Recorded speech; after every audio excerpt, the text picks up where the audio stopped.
Hello everyone, this is Attack the Backlog, the podcast where I, Mark Kuznez, tries to make a dent in their backlog one game at a time. This episode is all about Yonder, the Cloud Catcher Chronicles, a game at least somewhat inspired by Breath of the Wild, where you're thrown into an unknown world after shipwrecking on an island filled with copy and paste humans and 7 different colors of foxes. You get your own farm, collect a plethora of resources, and wonder why you're doing any of the things you're doing the whole time you're playing. Yonder, the Cloud Catcher Chronicles originally came out on July 18th, 2017 for PC and PlayStation 4, followed by a Switch release a year later, an Xbox One release a year after that, and a PlayStation 5 and Series release 2 years after that. Are you keeping track? That's one almost every year, I don't know. I was excited about Yonder. I thought it was going to be a pleasant game where I could just relax and have a good time.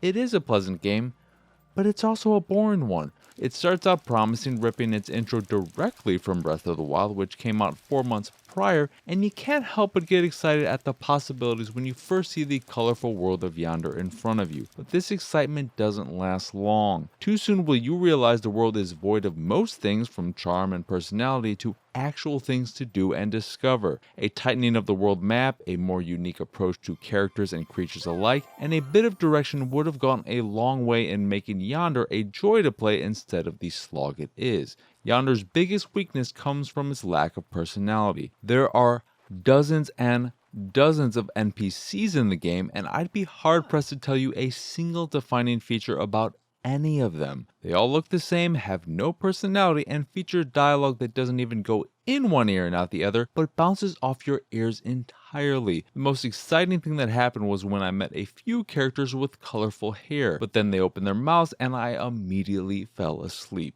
Even worse, the animal life is sparse and lacks variety. There are 16 animals total in Yonder, and 7 of them are different variations of the fox, and by different I mean there are 7 different colored foxes, each counting as a unique animal, even though there is literally nothing else different about them. You also have companions with you in the form of sprites, no 7-Ups to be found, which you need in order to repel the murk, not Sprite or 7-Up, not the drink. These sprite creatures you need to repel the murk. Though maybe 7-Up or Sprite would work. I don't know. It's not in the game, so I can't tell you. I don't know for sure. But they don't do much of anything short of popping up here and there with little to do or say. The Sprite creatures, not the drinks. They don't say anything ever.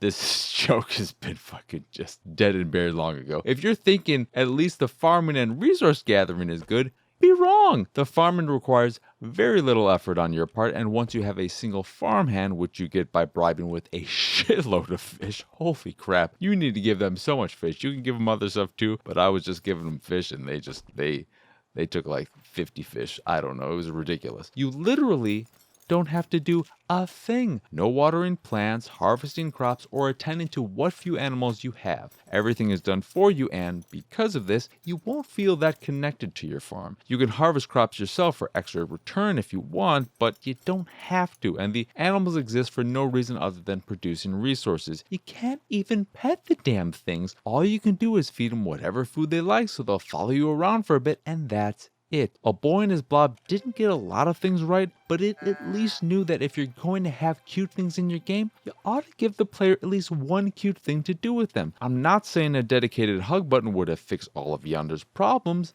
but it would have been a start. The rest of the game fails for similar reasons. The world, while initially intriguing and inviting thanks to a pleasant color palette and cute art, quickly loses all its wonder thanks to nothing ever happening in it. For instance, when you remove the murk from a dilapidated building, nothing happens. All you get for removing the murk is a few extra resources and a diary reminding you of how bad the murk is. I don't know why I find that so funny, but I do. As if you somehow forgot that the murk is this terrible thing you need to get rid of. The ruins won't be rebuilt and no new inhabitants will join the land. Looking for something interesting to do? Too bad. The missions you're asked to do are all tedious and boring with a sprinkling of annoying thanks to little direction and no worthwhile rewards for taking the time to complete them. Yonder commits one of gaming's greatest sins. It doesn't respect your time. By creating a world with little to do, little within it, and barely any direction, it ends up wasting your time and time again. As someone who values time more than anything these days, That's unacceptable. Because of this, I opted to give up on Yonder after the 7th hour. I just wasn't having fun. Yonder the Cloud Catcher Chronicles is a game you want to love. It's a game I wanted to love, but it doesn't live up to the potential it shows in its first hour, and in the end, disappoints in every way. Now to ramble so I don't follow every way with anyway, but I'm gonna do it anyway.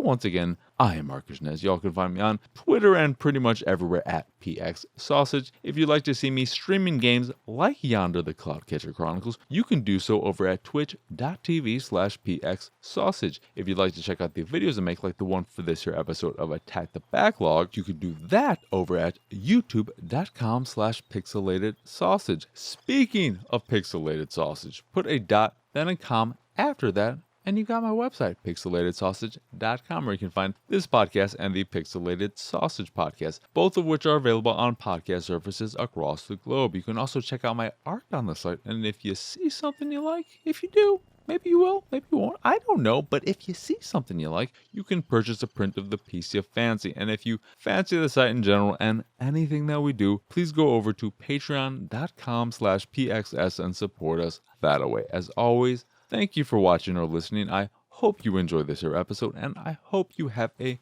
wonderful, wonderful rest of your day.